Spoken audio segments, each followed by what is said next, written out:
ఆయేషా మీరా 17 ఏళ్ల బీఫార్మసీ అమ్మాయి. ఒక అమ్మాయి హాస్టల్లో ఉండి భయంకరమైన హత్యకు, రేప్‌కి గురై తెలుగు రాష్ట్రాల్లోనే సంచలనంగా జరిగిన ఓ రేప్ అండ్ మర్డర్ కేసు గురించి ఇప్పుడు ఆయేషా మీరా హత్య కేసు డీల్ చేసిన ప్రముఖ లాయర్ తోటి మనం మాట్లాడదాం. శ్రీనివాస్ గారు నమస్తే అండి. First of all thanks for coming to YK TV studio. Thanks. Telugu రాష్ట్రాల్లోనే సంచలనంగా మారిన 17 ఏళ్ల బీఫార్మసీ అమ్మాయి ఆయేషా మీరా అనే అమ్మాయిని రేప్ చేసి, మర్డర్ చేసి అతి దారుణంగా, అంటే చూడడానికి కూడా ఒక హృదయ నిరాధారకమైన ఘటన మనం చూసాం. దానిని డీల్ చేసిన లాయర్‌గా మీరు ఆల్రెడీ చాలా మందికి తెలుసు. సార్, అసలు ఆ కేస్ మీ వద్దకు ఎలా వచ్చింది? దాన్ని మీరు ఎలా డీల్ చేశారు? 2007వ సంవత్సరంలో ఈ సంఘటన జరిగినప్పుడు ఉదయం 6 గంటలకి ఫస్ట్ స్టార్ట్ అయింది న్యూస్ దానికి సంబంధించింది.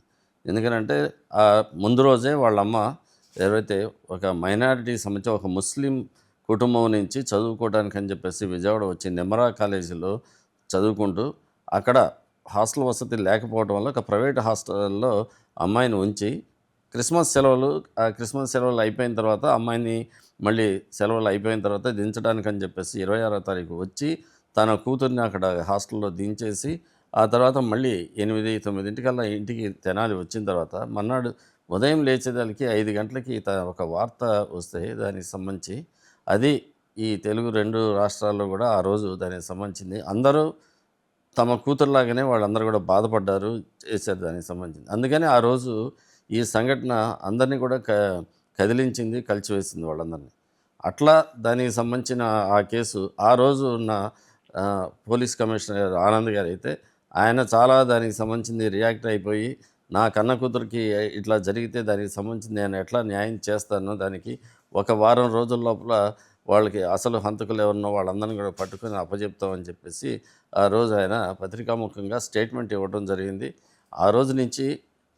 ఆ రోజు స్టూడెంట్స్ కానీ, స్టూడెంట్ ఆర్గనైజేషన్స్ కానీ, మహిళా ఆర్గనైజేషన్స్ కానీ, మొత్తం ప్రజా సంఘాలు కానీ అందరూ కూడా ఆ రోజు అక్కడ మొత్తం ఆ నిమ్రా కాలేజ్ ఆ హాస్టల్ దగ్గర ఎక్కడైతే ఆయేషా చనిపోయిందో అక్కడే ఉండి ఆ రోజు నుంచి ఈ రోజు వరకు కూడా న్యాయం జరగాలి అనే దీంతోనే మొత్తం కూడా అందరూ దానికి సంబంధించిన ఉద్యమాలు చేశారు. తర్వాత ముఖ్యంగా పత్రికలు అయితే దానికి సంబంధించిన మీడియా ఈ రోజు వరకు కూడా సిబిఐ కోర్టులో దాఖలు చేసిన తర్వాత సిబిఐ కోర్టు ఈరోజు దానికి సంబంధించింది ఆయేషా మీరా కేసు క్లోజ్ అయింది అనేంతవరకు కూడా దీనికి సంబంధించిన వార్తలు ఉండటం వల్ల మొత్తం ఈ ఆయేషా మీరాకు సంబంధించిన సంఘటన అయితే అది ఇంకా అట్లాగే లైవ్లోనే ఉన్నది. అది సార్, అలాగే 2007లో మర్డర్ జరిగితే, హత్య జరిగితే, రేప్ జరిగితే 2008లో సత్యం బాబు అనే ఒక నిందితుడిని తెరపైన చూపించి అతన్ని జైల్లో పెట్టి మళ్ళీ కొంతకాలానికి, అంటే 2018కి మళ్ళీ నిందితుడిని రిలీజ్ చేశాడు అతని కాదు అని చెప్పేసి. అంటే ఎవరో ఒకరిని లోపల పెట్టేసి దారి మళ్లించి అసలైన నేరస్తుల్ని రక్షించాలని ఏమన్నా పథకం వేసినట్లుగా మీకు అనిపించిందా మీ దర్యాప్తులో?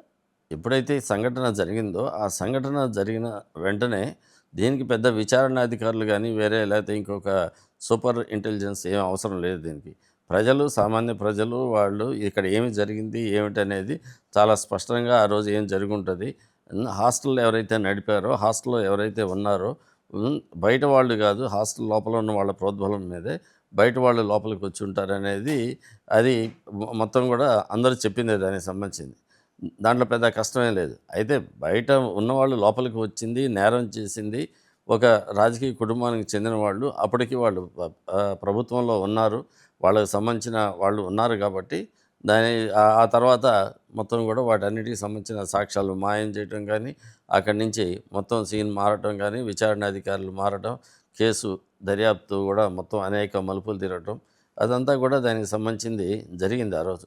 కాబట్టి ఇది పెద్ద కేసు అయితే కష్టమైనది కాదు, లేకపోతే ఛేదించలేనిది కాదు, ఏమీ కాదు. ఒక హాస్టల్లో జరిగిన ఇది కాబట్టి ఇక్కడ ఉన్నది ఏంటంటే రాజకీయ కుటుంబం దానికి సంబంధించిన వాళ్ళు ఉండటం వల్ల అనేక మలుపులు తిరిగినాయి. అది కూడా అధికారంలో ఉన్నారు కాబట్టి దానికి సంబంధించిన మొత్తం కూడా ఈ సంఘటన ఇప్పుడు దాకా కూడా 20 సంవత్సరాలైనా న్యాయం జరగలేదు అని మనం ఇక్కడ ఈరోజు చెప్పుకుంటున్నాం దానికి. సార్, ఒక రకంగా చెప్పాలంటే 1000 మంది దోషులు తప్పించుకున్నా పర్లేదు కానీ ఒక్క నిర్దోషికి శిక్ష పడకూడదు అన్న మాట ఎప్పటి నుండో వినిపిస్తుంది.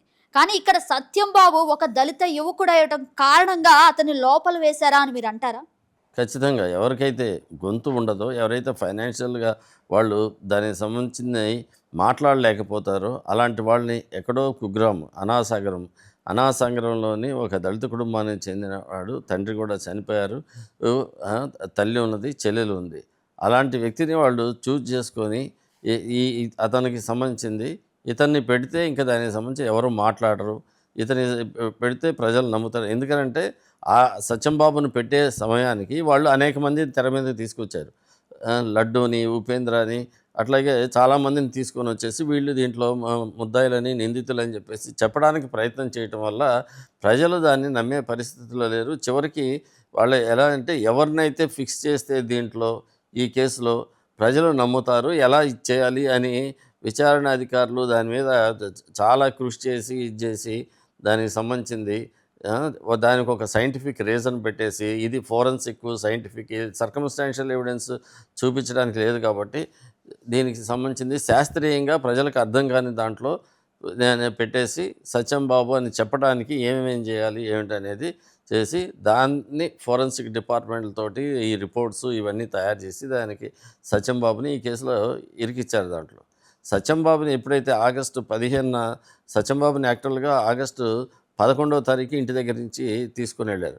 వాళ్ళ అమ్మ వాళ్ళందరూ కూడా దాన్ని చేస్తే సత్యం బాబుని తీసుకొని వెళ్ళేసి మీ అమ్మ నాన్న తర్వాత మీ చెల్లెల్ని ఎన్కౌంటర్ చేస్తామని చెప్పేసి బెదిరించి అక్కడ తీసుకెళ్ళి ఒక వారం రోజులు నిర్బంధించి తర్వాత వాళ్ళ అమ్మ మరియమ్మ కూడా కొడుకు కోసం ఇది చేసి హాస్పిటల్ అయితే హాస్పిటల్లో మానవ హక్కుల కమిటీగా మేము విజయవాడ నుంచి లాయర్లను వెళ్ళటము వాళ్ళ అమ్మతో మాట్లాడటము అక్కడి నుంచి డైరెక్ట్గా మానవ హక్కుల చైర్మన్ గారికి అక్కడి నుంచి టెలిగ్రామ్స్ ఇచ్చిన తర్వాతే సత్యం బాబుని ఈ కేసులో అతను అప్పటికి కూడా ఆయేషా మీరాన్ని చంపాడు అని చెప్పేసి అంటే ప్రజలు ఇచ్చేసేలేరు కాబట్టి ఇతను ఒక సైకో కిల్లరు. ఇతను అమ్మాయిలకు సంబంధించి లేడీస్ హాస్టల్కి సంబంధించి కృష్ణా జిల్లాలో నందిగామ చుట్టుపక్కల ఉన్న ఆడపిల్లల వసతి గృహాలు ఉన్నాయి.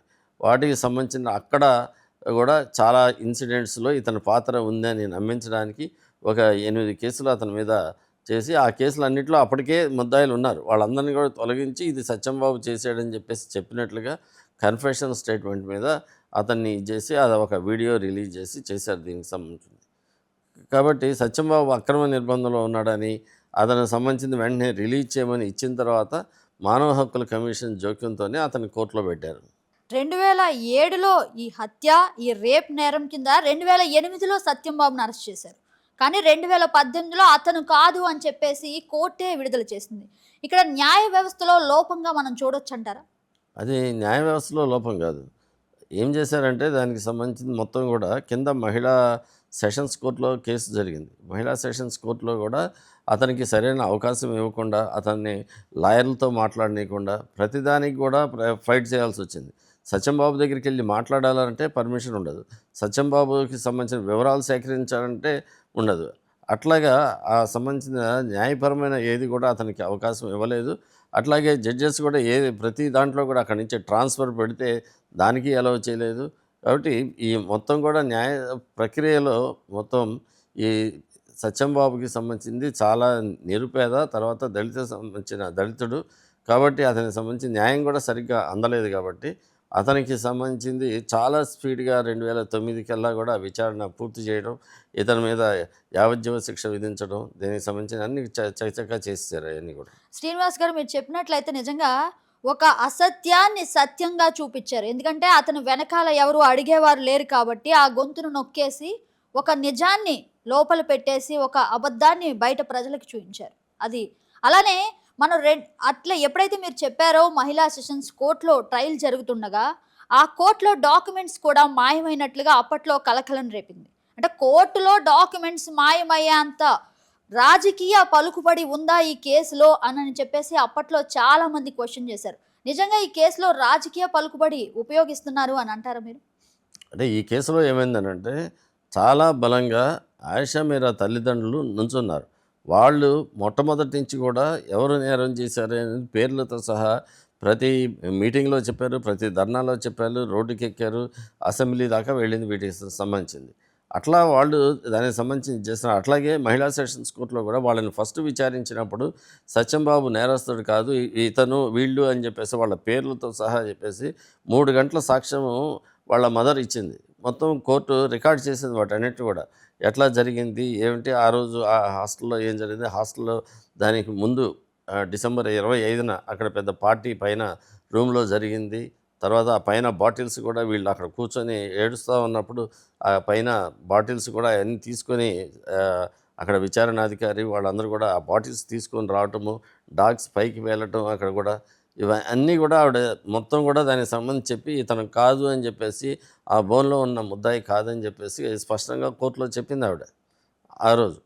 ఆ రోజు చెప్పిన తర్వాత అయినా సరే అక్కడ శిక్ష పడిన తర్వాత కూడా వాళ్ళు దానికి సంబంధించింది వదలలేదు. కాబట్టి ఏం చేస్తున్నారు, మళ్ళీ అప్పీల్‌కెళ్ళారు. అప్పీల్‌కెళ్తే మొత్తం మళ్ళీ ఇవన్నీ కూడా బయటపడతాయని చెప్పేసి ఉద్దేశంతోటి కోర్టులో ఉన్న రికార్డులన్నీ కూడా అక్కడ సాక్ష్యాలని వాటిని చేస్తూ మొత్తం కూడా కోర్టులో రికార్డు యాక్చువల్‌గా అప్పీల్ పెండింగ్‌లో ఉన్నప్పుడు అప్పీల్ విచారణలకి వచ్చే టయానికి మొత్తం కూడా ఈ రికార్డు పంపించాలి. ఏవి కూడా ఎగ్జిబిట్స్‌గా మార్క్ అయినాయి గానీ, ఎంఓగా మార్క్ అయినాయి గానీ ఏవి కూడా డిస్టర్బ్ చేయకూడదు. అది చట్ట ప్రకారం రూల్స్ ప్రకారం కూడా అంతే అది. కానీ అది కోర్టులోనే దానికి సంబంధించిన మొత్తం కూడా రికార్డ్స్ ధ్వంసం చేశారు. ఆ రోజు ఏదైతే సంఘటనా స్థలంలో కలెక్ట్ చేశారని చెప్పారో ఆయిషా మేరా దుస్తులు గానీ, మిగతావి గానీ వీటన్నిటిని కూడా కాల్చివేశారు. అందువల్ల అప్పీల్ కోర్టుకెళ్ళేదలికి అసలు అప్పీల్ కోర్టు దానికి సంబంధించిన చాలా ఆశ్చర్యం లేదనమాట. అంటే అసలు జ్యుడిషియరీని కూడా ఇది చేస్తే వాళ్ళు ఎంత పలుకుబడి వాళ్ళు ఏంటి అని చెప్పేసి ఈ నేరానికి సంబంధించింది ఇంత ఇన్‌ఫ్లూయెన్స్ ఉండబట్టే దీనికి సంబంధించిందని ఇవన్నీ కూడా డివిజన్ బెంచ్ చర్చించి దీంట్లో మళ్ళీ చేయాల్సిన అవసరం ఉంది దీంట్లో అని చెప్పేసి దీంట్లో పునర్విచారణ చేయాలని సిబిఐ వాళ్ళని ఆదేశించడం జరిగింది. మొదట స్పెషల్ ఇన్వెస్టిగేషన్ టీమ్ సిట్ వాళ్ళని ఇది చేశారు. వాళ్ళు ఒక సంవత్సరం దీన్ని మొత్తం కూడా ఇన్వెస్టిగేషన్ చేసామన్నారు. కానీ వాళ్ళు ఎక్కడా కూడా ఇన్వెస్టిగేషన్‌లో ప్రోగ్రెస్ లేని పరిస్థితిలో మళ్ళీ సిబిఐకి హ్యాండ్ ఓవర్ చేస్తున్నట్లుగా 2018లో సిబిఐకి మళ్ళీ దర్యాప్తుని డీనోవా ఇన్వెస్టిగేషన్ చేయాలి అని చెప్పేసి మళ్ళీ దీన్ని మొత్తం కూడా విచారణ చేయాలని చెప్పేసి సిబిఐ ఇన్వెస్టిగేషన్‌కి ఆదేశాలు ఇవ్వడం జరిగింది. అలాగే 2018లో మీరు ఎప్పుడైతే చెప్పారో సీబీఐకి అప్పగించారని చెప్పేసి, సీబీఐకి అప్పగించిన తర్వాత మళ్ళీ రీపోస్ట్ మార్టం అని చెప్పేసి కొత్తగా ఒక అంశాన్ని తెర మీద చూయించారు. ఆ తెర మీద ఆ అంశం చూపించినప్పుడు నిజంగా తల్లిదండ్రుల కళ్ళల్లో కన్నీళ్ళు ఆగలేదు. మళ్ళీ రీపోస్ట్ మార్టం అంటే అది మా మత ఆచారాలకు కూడా విరుద్ధం అని చెప్పేసి అడ్డుపడి, అయినప్పటికీ కూడా మళ్ళీ దానికి ఒప్పుకున్నారు న్యాయం జరుగుతుందేమో అని.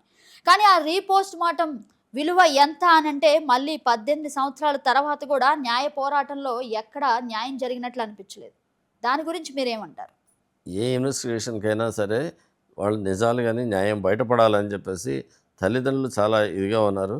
అట్లాగే దీనికి సంబంధించింది ముద్దాయి సత్యంబాబు కూడా దీనికి సంబంధించి నా వంతు నేను దానికి ఏమైనా సహాయం చేయాలన్నా కూడా నేను ముందుకొస్తాను. న్యాయం జరగాలి. ఆ తల్లిదండ్రులు నా కోసం అని చెప్పేసి వాళ్ళు చెప్పారు. నేను నేరస్తుడిని కాదని చెప్పేసి వాళ్ళు కూడా దానికి సంబంధించింది అసలు హంతకులు ఎవరైతే ఉన్నారో వాళ్ళందరూ కూడా బయటికి రావాలనే ఉద్దేశంతోటి వీళ్ళందరూ కూడా దానికి సంబంధించింది కృషి చేశారు దాంట్లో. కాబట్టి వాళ్ళ అమ్మ, వాళ్ళ నాన్న వాళ్ళు ఎప్పుడైతే మళ్ళీ రీపోస్ట్ మార్టం చేయాలి, బాడీని మళ్ళీ తీసుకురావాలంటే ఒక క్షణం వాళ్ళు ఆలోచించినా కూడా దానికి న్యాయవాదులుగా మేమందరం కూడా చెప్పిందేంటంటే మనం ఈ ఎందుకనంటే సైంటిఫిక్‌గా కూడా డీఎన్ఏ ఎగ్జామిన్ 10 సంవత్సరాలైనా, 20 సంవత్సరాలైనా సరే దానికి సంబంధించిన అవకాశాలు ఉంటాయి. కాబట్టి దీంట్లో మనం అది కూడా ఛాన్స్ పోగొట్టకూడదనే ఉద్దేశంతో ఆ అవకాశం కూడా తీసుకోవాలి. కాబట్టి మీరు ఒప్పించండి అని చెప్పేసి మళ్ళీ వాళ్ళ రిలీజియస్ వీళ్ళతోటి పెద్దలతోటి వాళ్ళతో మాట్లాడి కన్విన్స్ చేసి వాళ్ళందరిని కూడా ఇది చేసి, ఇది చేస్తుంది న్యాయం కోసం నిజాలు బయటపడాలి అనే ఉద్దేశంతోటి వాళ్ళని కూడా కన్విన్స్ చేసి వాళ్ళకి సహకరించడం. తర్వాత గాంధీ మెడికల్ హాస్పిటల్ నుంచి డాక్టర్స్ రావడం, రెవెన్యూ వాళ్ళు ఏదైతే సబ్ కలెక్టర్ గానీ, వీళ్ళు గానీ అందరి సమక్షంలో బాడీని మళ్ళీ ఇది చేసుకోవడం, అది చాలా తల్లిదండ్రులకి చాలా వేదన కలిగించేది. చాలా బాధ కలిగించేది మళ్ళీ దాన్ని ఇది చేయాలంటే. అయినా సరే వాళ్ళందరూ కూడా న్యాయం జరుగుతుందనేదంతో అందుకనే ఆ తల్లిదండ్రులకి ఇప్పటిదాకా మనం హ్యాట్స్ ఆఫ్ చెప్పాల్సింది దేనికనంటే ఎన్ని బాధలు ఇది చేసినా కూడా చివరి వరకు కూడా ఆ న్యాయం జరగాలనే ఉద్దేశంతోటనే వాళ్ళున్నారు. అందువల్లే ఆ రోజు కూడా అనుమతి తీసుకోవటం అయింది. రెండోది ఏంటంటే ఇప్పుడు మళ్ళీ కేసు అయిపోయిన తర్వాత వాళ్ళు ఆ రోజు ప్రామిస్ చేసింది ఏంటంటే 10 రోజుల్లో మీకు మళ్ళీ అది హాస్పిటల్‌లో మొత్తం అయిపోయిన తర్వాత ఆ రిపోర్ట్స్ వచ్చిన తర్వాత మీకు 10 రోజుల్లో మళ్ళీ బాడీ హ్యాండ్ ఓవర్ చేస్తామని చెప్పేసి వాళ్ళు మాట ఇచ్చి, ఆ తర్వాత సిబిఐ వాళ్ళు దాన్ని అతిక్రమించి తీసుకెళ్ళేసి కోర్ట్‌లో సిబిఐ కోర్ట్‌లో దాన్ని అదేదో ఒక వస్తువులాగా డిపాజిట్ చేశారు. అది మాకు బాధ కలిగిస్తుంది. అది చ తీవ్రమైన మానవ హక్కుల ఉల్లంఘన. ఒకసారి బాడీని పోస్ట్‌మార్టం చేసిన తర్వాత వాళ్ళ రిపోర్ట్స్‌కి పంపించిన తర్వాత బాడీని ఆ తల్లిదండ్రులకి, బంధువులకి వాళ్ళకి ఇస్తే వాళ్ళు దానికి సంబంధించింది వాళ్ళ మత ఆచార ప్రకారం, ఆచారాల ప్రకారంగా వాళ్ళు ఖననం చేస్తారు. వాళ్ళు అదే ప్రామిస్ చేశారు. కానీ వాళ్ళు ఇవ్వకుండా కోర్ట్‌లో పెట్టడం వల్ల అది వాళ్ళకి తీవ్ర ఆవేదన కలిగించింది. అందుకనే మేమైతే పిటిషన్ వేయం కోర్ట్‌లో. వాళ్ళు ఇవ్వాల్సిన బాధ్యత వాళ్ళది. అట్లా కాకుండా వాళ్ళు రూల్స్‌కి వ్యతిరేకంగా చేశారు కాబట్టి దానికి మీరే ఇప్పించాలని మేము సిబిఐ కోర్టులో అడిగిన తర్వాత నిన్న ఆ సిబిఐ కోర్టు వాళ్ళు రేపు 27వ తారీఖున వాళ్ళకి హ్యాండ్ ఓవర్ చేసేటట్లు ప్రభుత్వం వాళ్ళు మొత్తం దానికి సంబంధించిన వెహికల్స్ అవి పెట్టేసి పూర్తి భద్రతతోటి వాళ్ళకి తెనాలి తీసుకెళ్ళి అక్కడ వాళ్ళకి అప్పచెప్పాలని చెప్పేసి ఆదేశాలు ఇవ్వటం జరిగింది. తల్లిదండ్రులు నిజంగా ఎక్కని కోర్టు మెట్టు లేదు, మొక్కని దేవుడు లేడు. అలాంటి స్టేజ్‌లో వాళ్ళకి మీరు ఒక దేవుడులా, ఒక లాయర్‌గా వాళ్ళకి ఆశ్రయం ఇచ్చారు. వాళ్ళతోటి నిలబడ్డారు. రాజకీయంగా ఎంత ప్రోగ్బలం ఉన్నా గాని మీరు ఎక్కడ వాటికి అనుమతి ఇవ్వకుండా మీ అంతట మీరు ఆ కేస్ తీసుకొని దాన్ని హ్యాండిల్ చేశారు. అలాగే ఇప్పటికీ న్యాయం అయితే జరగలేదు. ఆ న్యాయ పోరాటం అయితే మీరు కంటిన్యూ చేస్తున్నారు. నెక్స్ట్ స్టెప్ మీరు తీసుకునే అవకాశం ఏముంది? మీ నెక్స్ట్ స్టెప్ ఏంటనిగా మనం చూడొచ్చు?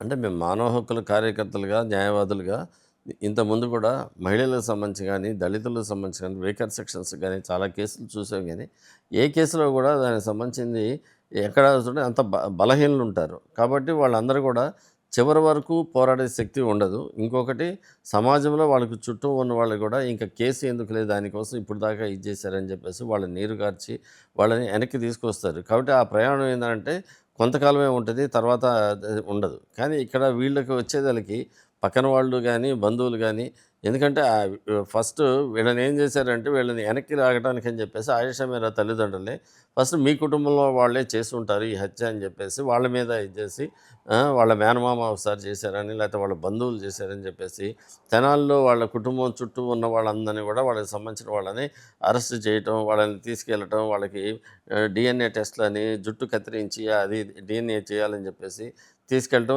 ముస్లిం కుటుంబాలు జరిగింది. అంటే ఏంటి వాళ్ళందరూ కూడా ఈ కుటుంబాన్ని వెలివేయాలి. పోలీసులు వస్తారు, ఈ కుటుంబం జోలికి పోకూడదు, పోలీసులు ఇది చేస్తే మనల్ని వేధిస్తారు, కాబట్టి ఈ విషయం గురించి మనం మాట్లాడకూడదు అనే ఇది తీసుకొని వచ్చారు. అందువల్ల ఏంటంటే ఒకటి ఆ ప్రెషరు, రెండోది వచ్చేసేసరికి ఆ రోజు ప్రతిపక్షం చాలా బలంగా ఉంది. ఆ రోజు చంద్రబాబు నాయుడు ప్రతిపక్షంలో ఉన్నారు. వాళ్ళు ఇది ప్రజల్లో ఉన్న దీనికి సంబంధించింది వెంటనే అది తీసుకొని మొత్తం ఆ రోజున్న నన్నపనేని రాజకుమారి గారిని, రోజా గారు కానీ ఇట్లా మహిళలకు సంబంధించిన తెలుగుదేశం పార్టీలో ఉన్నవాళ్ళు కానీ, అపోజిషన్ పార్టీస్లో ఉన్నవాళ్ళు దాన్ని ఇది చేసుకొని మొత్తం సంవత్సరం పాటు ఆ సమస్య మీద న్యాయం జరగాలి, న్యాయం జరగాలి అని ఎవరైతే ఉన్నారో వాళ్ళకి దోషులకి శిక్ష పడాలని చెప్పేసి వాళ్ళందరూ కూడా రావటం వల్ల వీళ్ళని బెదిరించడానికి కానీ లేకపోతే ఇది చేయడానికి లేకుండా వీళ్ళు చాలా ముందుకు వచ్చి మాట్లాడడానికి కానీ అట్లాగే వచ్చింది. అసెంబ్లీలో దీని మీద చాలా చర్చ కూడా జరిగింది. ఆ రోజే దానికి సంబంధించింది నష్టపరిహారం ఇస్తామని అన్నా కూడా అసెంబ్లీలో ప్రకటించినా కూడా నష్టపరిహారం వద్దన్నారు. ఆ రోజు సిబిఐ విచారణకి వేస్తామని చెప్పేసి అప్పుడున్న ముఖ్యమంత్రి గారు అక్కడ అన్నా కూడా తల్లిదండ్రులు కానీ వీళ్ళు ఒప్పుకోకపోవడానికి కారణం కేంద్ర ప్రభుత్వంలో కూడా అక్కడ వాళ్ళే ఉన్నారు కాబట్టి అక్కడ న్యాయం జరగదనే ఉద్దేశంతో వాళ్ళు ఆ రోజు ఒప్పుకోలేదు. అయితే తర్వాత ప్రభుత్వాలు అవన్నీ మారిన తర్వాత ఆయేషా మీరా తల్లిదండ్రులే కోర్టుకు వచ్చేసి మాకు దర్యాప్తుని సిబిఐకి ఇవ్వమని చెప్పేసి తర్వాత అడిగారు. కోర్టు ద్వారా అందుకని అప్పుడైతే సిట్ని వాళ్ళని హైకోర్టు మానిటర్ ద్వారానే ఇన్వెస్టిగేషన్ మొత్తం కూడా జరిగింది. అలాగే శ్రీనివాస్ గారు, justice delayed is justice denied అంటారు. అంటే నిజంగా మొన్న మనం చూసుకున్న నటి ప్రత్యూష కేసు కావచ్చు, లేదంటే మీరు డీల్ చేసే ఆయేషా మీరా కేసు కావచ్చు, ఇక్కడ 18 ఏళ్ళు పడితే అక్కడ 24 ఏళ్ళు పట్టింది. ఎందుకు న్యాయం అందటానికి ఇంత టైం పడుతుంది? ఒకవేళ ఇంత టైం తీసుకున్నా న్యాయం అనేది జరుగుతుందా అంటే అక్కడ శూన్యంగానే కనిపిస్తుంది. ఎందుకంటారు? న్యాయ వ్యవస్థలో అసలు లోపాలు ఎక్కడున్నాయంటారు? ఆయేషా మీరా హత్య జరిగిన తర్వాత మన దేశంలోనే నిర్భయ ఒకటి జరిగింది ఢిల్లీలో. తర్వాత ఇక్కడ తెలంగాణలో దిశ సంఘటన జరిగింది. దిశ సంఘటనలో ముగ్గురిని వెంటనే అక్కడ కాల్ చేసి అక్కడ జస్టిస్ చాలా తొందరగా ఇది చేసామని చెప్పేసి, న్యాయం వెంటనే చేసామని చెప్పేసి ప్రభుత్వాలు ప్రకటించుకున్నాయి, ఇది చేశారు. నిర్భయ దానికి వచ్చేసేదానికి అక్కడ విచారణ జరిగింది, ఇది చేశారు, దానికి సంబంధించిన శిక్షలు పడ్డాయి, దానికి ఇది చేశారు. ఆ తర్వాత నిర్భయకి వచ్చిన తర్వాత నిర్భయ చట్టమే తీసుకొచ్చారు. దాన్ని జస్టిస్ వర్మ గారిని అపాయింట్ చేశారు.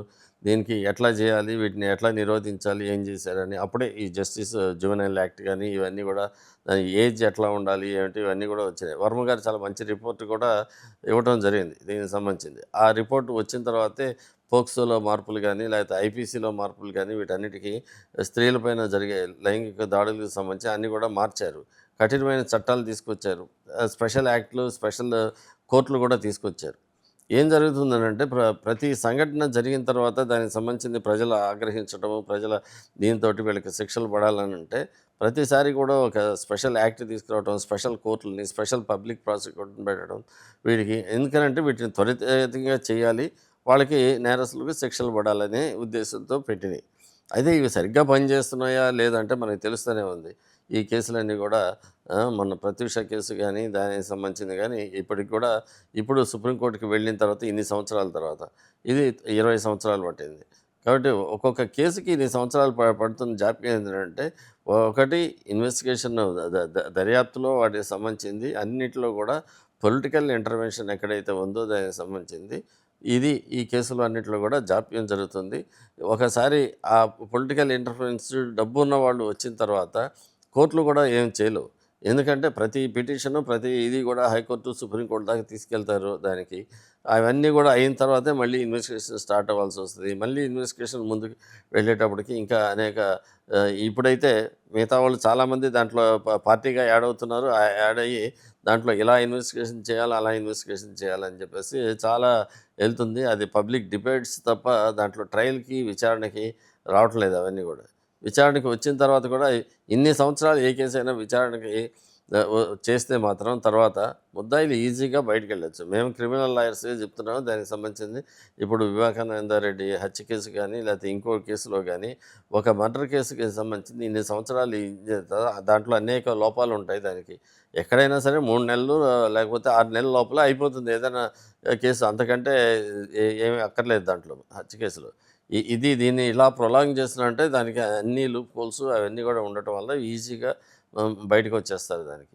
ఇంకా దీనికి ఇన్ని సంవత్సరాల తర్వాత అవన్నీ కూడా ఎవరో దొరికారు, వాళ్ళకి తీసుకెళ్లారు, కోర్టులో పెట్టారని అంటే easy way to go out. Evidence tamper చేయడానికి ఎక్కువ అవకాశాలు కనిపిస్తున్నాయి నిజంగా మీరు చెప్పినట్లు. శ్రీనివాస్ గారు మనం చూసుకున్నట్లయితే 2012లో పోక్సో యాక్ట్ అని చెప్పేసి prevention of children from sexual offences అని చెప్పేసి ఒక యాక్ట్ తీసుకొచ్చారు. అంటే పిల్లల మీద జరిగే లైంగిక నేరాలని అరికట్టడానికి. అలాగే ఇప్పుడు రీసెంట్గా 2023లో భారతీయ న్యాయ సంహిత అని చెప్పి మరొక చట్టం తీసుకొచ్చారు. అంటే చట్టాలు అయితే తీసుకొస్తున్నారు, పుస్తకాల్లో పేజీలు అయితే యాడ్ అవుతున్నాయి, కానీ వాటిని శిక్షించే విధానంలో మాత్రం మార్పు అనేది రావట్లేదు. అలాగే ప్రజల్లో కూడా న్యాయ వ్యవస్థ మీద నమ్మకం అనేది రోజు రోజుకి కోల్పోతున్నారు. ఇలాంటి టైంలో గనక అంటే ప్రజలకి నమ్మకం కలిగేలాగా సత్వర న్యాయం జరిగే అవకాశాలు ఫ్యూచర్లో ఏమైనా కనిపిస్తాయంటారా? న్యాయం సత్వరంగా ఏం జరగక్కర్లేదు. న్యాయం ప్రకారం చట్ట ప్రకారం జరిగితే దానికి సంబంధించిన అంతకంటే సంతోషించాల్సిన అవసరమే లేదు.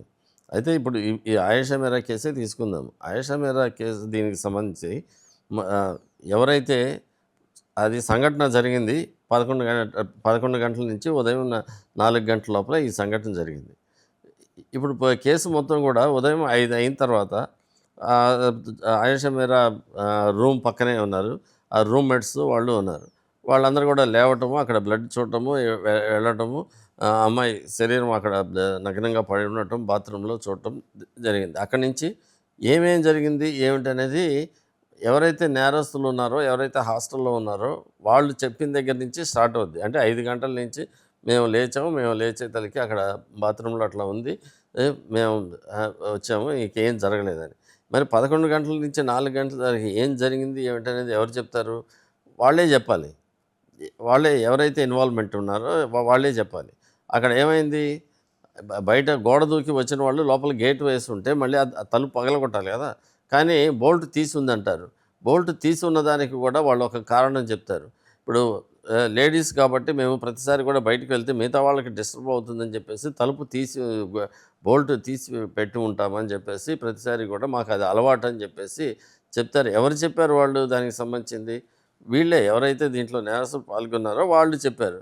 కాబట్టి వాళ్ళే సాక్షులు. సాక్షులు ఏం చెప్తారు? మేము తీసి ఉంచాము కాబట్టి తలుపు తీసుకొని వచ్చాడని చెప్పేసి చెప్తారు. మరి తలుపు తీస్తే కదా లోపల వాళ్ళ ఇన్వాల్వ్‌మెంట్ ఉంటేనే కదా అలా బయట వాళ్ళు వచ్చేది.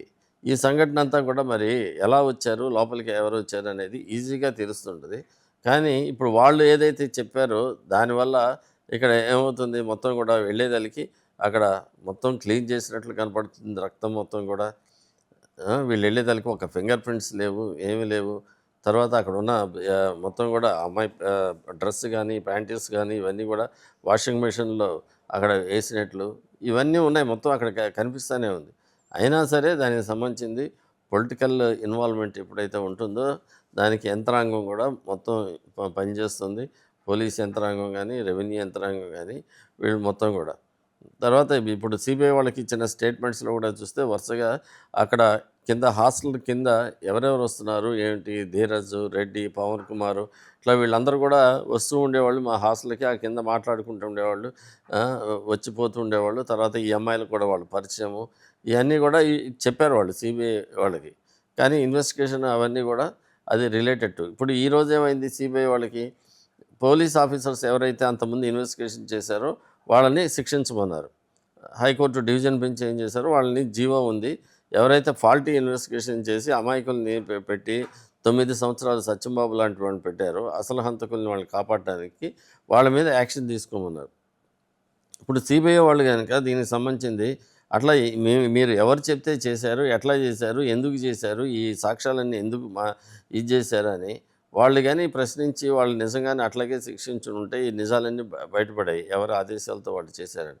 కానీ వాళ్ళు కూడా పోలీస్ ఆఫీసర్సే, సిబిఐ వాళ్ళు పోలీస్ ఆఫీసర్సే కాబట్టి ఇప్పుడు వాళ్ళని రక్షించాల్సిన బాధ్యత సిబిఐ తన మీద వేసుకొని వాళ్ళందరూ కూడా వాళ్ళు చేసిన ఇన్వెస్టిగేషన్ కరెక్టేను, వాళ్ళు ఇన్వెస్టిగేషన్ ప్రాపర్ లైన్స్లోనే చేశారని ఈరోజు వాళ్ళకు ఒక క్లీన్ చిట్ ఇచ్చినట్లుగా కనపడుతూ ఉంది. అలాగే కేసు మొదటి నుంచి కూడా అంటే ఆయేషా మీరా నగ్నంగా పడి ఉండటం గానీ, ఆ రక్తపు మడుగులో ఉండటం గానీ, లేదంటే రేప్ జరిగినట్టు వివరంగా తెలుస్తూ ఉన్నా, ఆ హాస్టల్ యాజమాన్యం ఎవరైతే ఉన్నారో, ఆ దుర్గా హాస్టల్ అనే యాజమాన్యం, అక్కడ నుంచి కూడా ఇన్వెస్టిగేషన్ అనేది తప్పుదోవ పడుతూనే ఉందని అంటున్నారు. అలాగే ఎఫ్ఐఆర్‌లో కూడా ఆయేషా మీరా ఏజ్‌తో సహా తప్పు ఉంది అనని ఎస్. చెప్పేసి పేరెంట్స్ వాదన వినిపిస్తున్నారు. అసలంటే ఫస్ట్ నుంచి కూడా ఈ కేసులో రకరకాల పరిణామాలు మనం చూస్తూనే వచ్చాం. రాజకీయ పలుకుబడి ఖచ్చితంగా ఈ కేసులో కనిపిస్తుంది. కానీ ఎందుకు పోలీస్ వ్యవస్థ కానీ, న్యాయ వ్యవస్థ కానీ దీని గురించి ప్రశ్నించట్లేదు? అదే ఎందుకనంటే యంత్రాంగం, పోలీస్ యంత్రాంగం వాళ్ళు దీంట్లో ఇన్వాల్వ్ అవ్వటం వల్ల అక్కడికి వచ్చేదలికి ఆ ఎఫ్ఐఆర్ నమోదు డిలే అయింది. తర్వాత ఏదైతే అక్కడ తీసుకున్నారో అవన్నీ కూడా అక్కడికి కోర్టుకి పంపించలేదు. యాక్చువల్గా వీళ్ళు ఏదో ఒక లెటర్ ఒకటి సృష్టించి అది దొరికింది దొరికింది అని అన్నారు. యాక్చువల్గా లెటర్ కానీ ఇంకోటి కానీ ఏదైనా సరే అక్కడ దొరికిన వాటిని ముందు కోర్టుకు పంపించాలి. కోర్టుకి పంపించిన తర్వాత కోర్టు పర్మిషన్తో తీసుకోవాలి. ఇక్కడ కోర్టుకి పంపించలేదు కాబట్టి దానికి సంబంధించింది అది తర్వాత ప్లాంట్ చేసిందని చెప్పేసి చెప్పడానికి అవకాశం ఏర్పడింది. కాబట్టి అక్కడి నుంచి అసలు అది జరిగిన సంఘటన అదంతా కూడా 11 నుంచి 4 గంటల లోపల జరిగింది. ఆ జరిగిన తర్వాత మొత్తం దాన్ని అక్కడ క్లీన్ చేయటం, లేకపోతే ఎవరిని తీసుకొని రావాలని చెప్పడం, ఎలా చెప్పాలి ఏమిటో మొత్తం అక్కడి నుంచి అది ఆ స్క్రీన్ ప్లే అట్లా జరుగుతూ వచ్చింది. అందువల్ల ఏంటంటే ఆ స్టార్టింగ్ దగ్గర నుంచే అది మొత్తం వాస్తవాలు వాటన్నిటికి సంబంధించింది కూడా యంత్రాంగం దిగిపోయింది. ఇంకా దానికి ఇన్వెస్టిగేషన్ చేయడానికి కూడా స్కోప్ లేకుండా పోయింది అది. యెస్. నిజమనే నీడలో అబద్ధాన్ని ముందుకు తీసుకెళ్తున్నట్లుగా ఈ కేసులో అయితే కనిపిస్తూ ఉంది. అలాగే రీసెంట్‌గా కోర్టు జడ్జిమెంట్ ఇవ్వటం కూడా చూసాం మనం. అంటే మళ్ళీ ఆ రీపోస్ట్ మార్టం చేసి ఏవైతే కలెక్ట్ చేశారో అవి మళ్ళీ తల్లిదండ్రులకు అప్పగించాలి 27న అని కూడా విన్నాము. అవును. ఆ 27వ తారీఖున మళ్ళీ అంటే ప్రభుత్వం ఏర్పాటు చేసి ఇది చేసేలా ఉన్నారు. అంటే ప్రభుత్వం తీసుకెళ్ళి అప్పగిస్తారా అండి పేరెంట్స్‌కి? అంటే ప్రొసీజర్ అయితే వాళ్ళే అప్పచెప్పాలి ఎవరైతే ఇన్వెస్టిగేషన్. అందుకనే కోర్ట్ ఆర్డర్ కూడా ఏంటంటే ప్రాసిక్యూషన్ ఏజెన్సీకి ఇన్వెస్టిగేషన్ ఏజెన్సీ ఇది మీ బాధ్యత, ఇన్వెస్టిగేషన్ ఆఫీసర్ కూడా ఉండాలి, భద్రంగా తీసుకొని వెళ్ళాలి అని చెప్పేసి వాళ్ళకి డైరెక్షన్స్ ఇవ్వటం జరిగింది. ఇప్పుడు ఏంటంటే వీళ్ళు ఏదో ఇక్కడ తీసుకొని ఆయేషా మీరా శరీర భాగాలను తీసుకొని వెళ్ళి సమాధి చేయటం కాదు. కానీ ఈరోజు ఆ ఏదైతే న్యాయం కోసం ఇప్పుడు దాకా చేస్తుందో తల్లిదండ్రులు ఇంకా న్యాయం జరగదు అనే దాంతో ఆ న్యాయాన్నే సమాధి రేపు 27వ తారీఖు సమాధి జరుగుతుంది. కాబట్టి అన్యాయం అనే దానికి సంబంధించింది, దానికి న్యాయం జరగలేదు. రేపు ఏదైతే ఉందో దాన్నే సమాధి చేయబోతున్నారు వాళ్ళు. అవును. కాబట్టి ఇంకా ఆయేషా ఈ మీరాకి సమాధి కాకుండా సమాధి కాకుండా అది న్యాయము న్యాయానికి సమాధి. వ్యవస్థలన్నీ కూడా ఫెయిల్యూరు దీంట్లో.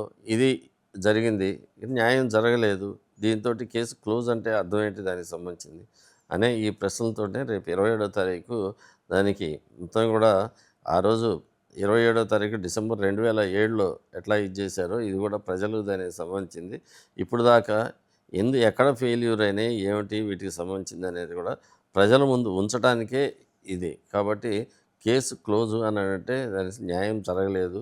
ఈ కేసులో 20 సంవత్సరాల తర్వాత కూడా ఆ తల్లిదండ్రులు ఇప్పుడు దాకా దానికోసం ఎంతో ఆవేదన చెందారు. ఇప్పుడు చివరికి కూడా అది వాళ్ళకి కన్నీళ్ళే మిగిల్చింది, కానీ ఈ న్యాయ పోరాటం అది వాళ్ళకి ఈ వ్యవస్థలు న్యాయాన్ని అందించలేకపోయాయి అనే బాధే ఉంది వాళ్ళకి.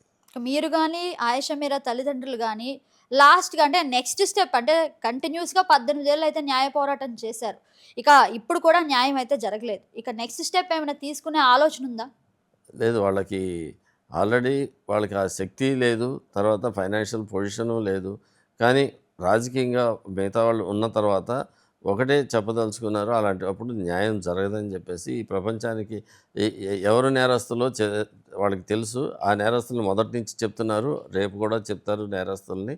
వాళ్ళు మాత్రం కాళ్ళు ఎగరేసుకొని తిరుగుతూ ఉన్నారు, వాళ్ళకి ఇది చేయట్లేదు. బాధితులు మాత్రం బాధితులుగానే ఉన్నారు.